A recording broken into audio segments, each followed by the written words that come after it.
अस्सलाम वालेकुम। धरती न्यूज़ में भलीकार मां फौज़ एजाज सब खां पहिरियां हेडलाइन।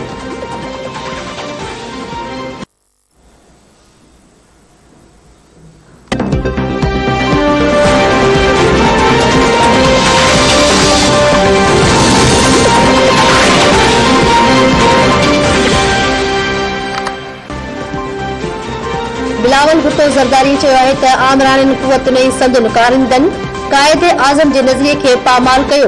आमराणियुनि कुवतुनि मुल्क खे कायदे आज़म जे वीज़न खां परे करण जूं कोशिशूं कयूं, पर पीपल्स पार्टी जी क़यादत में जमहूरी कुवतुनि हमेशह न विसारण जोगी जिदोजहद ज़रिए अहिड़ियुनि साज़िशुनि खे नाकाम बणायो। पीपल्स पार्टी पाकिस्तान जे नज़रिए जी हक़ीक़ी अरमबरदार आहे। पाकिस्तान जो अवामी पीपल्स पार्टी ऐं कायदे आज़म जे नज़रिए जी वीज़न सां अमल पिया आहिनि। पीपी चेयरमैन पारां कायदे आज़म जे जनम ॾिहाड़े ते भेटा पेश।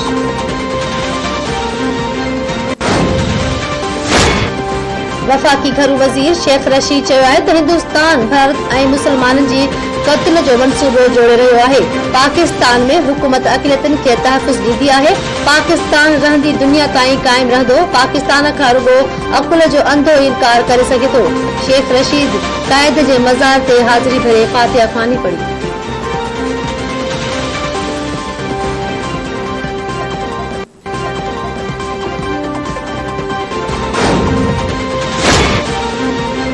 अपोजिशन लीडर शहबाज शरीफ चयो आहे त माशी ख़ुदमुख्तियारी बिना क़याम पाकिस्तान जे मक़सद पूरा नथा थी सघनि। पाकिस्तान क़ाइमु करण वारो मक़सद खे पूरो करण लाइ मुल्क खे मुआशी तौर ते सघारो करणो पवंदो। कायदे आज़म नंढे खंड जे मुसलमाननि जी धार वतन जो ख्वाब सोच करे ॾेखारियो। पाकिस्तान अक़लियतुनि जे हक़नि जे तहफ़ुज़ जी ज़मानत ॾिनी।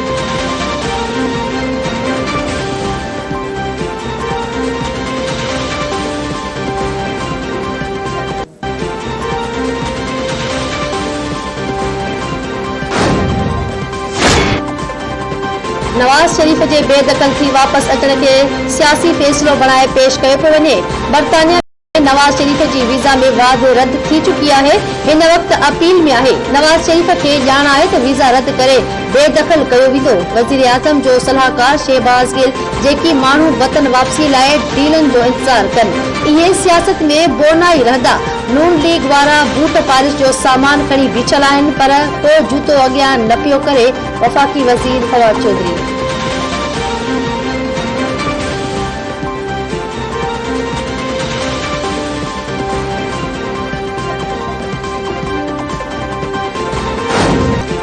पाकिस्तान जे बानी कायदे आज़म मोहम्मद अली जिन्ना जो 145 जनम ॾिहाड़ो मल्हाए पियो वञे। संदसि मज़ार ते घाट जी तब्दीली जी तक़रीब पाक फ़ौज जे दस्ते पाकिस्तान जे बानी खे सलामी ॾिनी।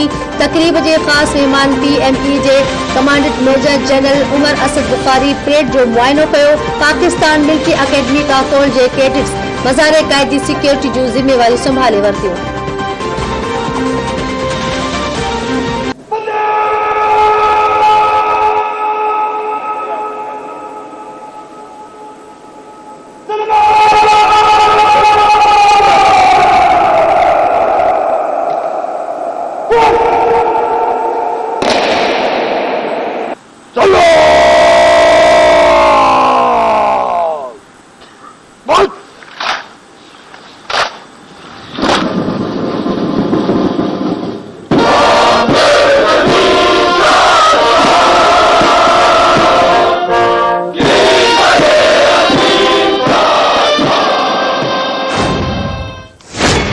वॾे वज़ीर सैयद मुरादली शाह ऐं गवर्नर इमरान इस्माइल जी कायदे आज़म जी मज़ार ते हाज़िरी गुलदस्ता पेश। वॾे वज़ीर ऐं गवर्नर मज़ार ते दुआ घुरी ऐं महिमाननि जी किताब में तासुरात लिखिया। सिंध काबीना जा मेंबर बि मौजूद। वॾे वज़ीर मुरादली शाह चयो आहे त पाकिस्तान खे जमहूरी मुल्क बणाइण कायदे आज़म जो वीज़न हुयो। मुल्क ठाहिण में अक़लियतुनि जो अहम किरदार रहियो आहे। पाकिस्तान में मिड़नी अक़लियतुनि खे आज़ादी हासिल आहे। कश्मीर पाकिस्तान जो हिस्सो आहे। उन जी आज़ादीअ ताईं कश्मीरियुनि जी जिदोजहद साथ ॾिनो वेंदो। गवर्नर इमरान इस्माइल चयो त कायदे आज़म कश्मीर खे पाकिस्तान जी शहर करार ॾिनो हो। अवाम खे मुतहद थी कायदे आज़म जी तालीमियात ते क़ाइमु रहण जो अज़म करणो पवंदो।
में सॼी दुनिया में मसीह बिरादरी जो क्रिसमस जो ॾिहाड़ो मल्हायो पियो वञे। गिरजा घरनि खे सिंगारे वियो, ख़ासि इबादत ऐं दुआ जूं तक़रीबूं। क्रिसमस ट्री सिंगारे विया। सदर आरिफ अलवी, वज़ीर आज़म इमरान खान, अपोजिशन लीडर शहबाज शरीफ ऐं पाक फ़ौज पारां मसीह बिरादरी खे क्रिसमस जूं वाधायूं। सदर जो चवणु आहे त आइन शहरियुनि खे मज़हब, ज़ात पात ऐं नस्ल जे फ़र्क़ बिना बुनियादी हक़नि जी ज़मानत ॾिए थो। हुकूमत अक़लियतुनि समेत समूरनि पाकिस्तानियुनि खे बराबर मौक़िया फ़राहम करण लाइ पुरज़म आहे। ISPR जो चवणु आहे त पाकिस्तान क़ाइमु थियण खां वठी हैसियत ताईं मुल्क लाइ मसीह बिरादरी जूं ख़िदमतूं गैर मामूली आहिनि।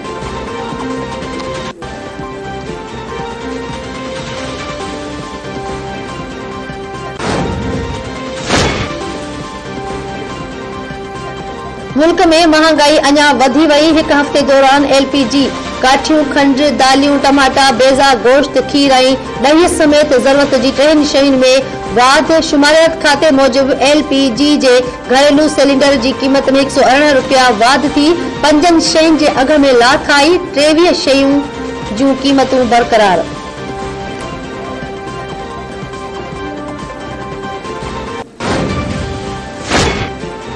कराची में ग्रीन लाइन बस जे आज़माइशी सर्विस शुरू थी वई।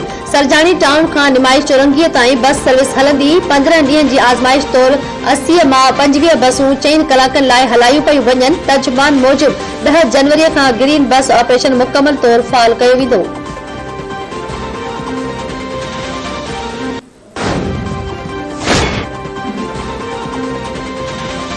पंजाब में करप्शन जे इल्ज़ाम हेठि रेवेन्यू बोर्ड जे 471 आफ़ीसरनि एहलकारनि खे सज़ाऊं। 124 मुलाज़िम बरतरफ़, 22 मुलाज़िम जबरी रिटायर्ड, 50 मुलाज़िमनि जी सर्विस ज़ब्त। 262 आफ़ीसर ऐं एहलकारनि खे ॿियो कातिवार सज़ाऊं ॾिनियूं वयूं।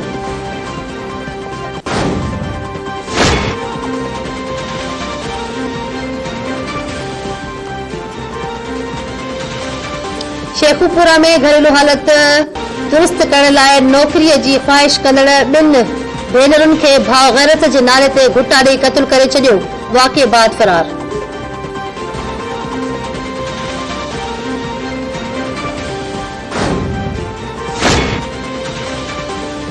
कोयटा में एयरपोर्ट रोड ते तेज़ रफ़्तार गाॾीअ जो मोटरसाइकिल खे टक्कर, 3 ॼणा फ़ौत, लाश अस्पताल मुंतक़िल।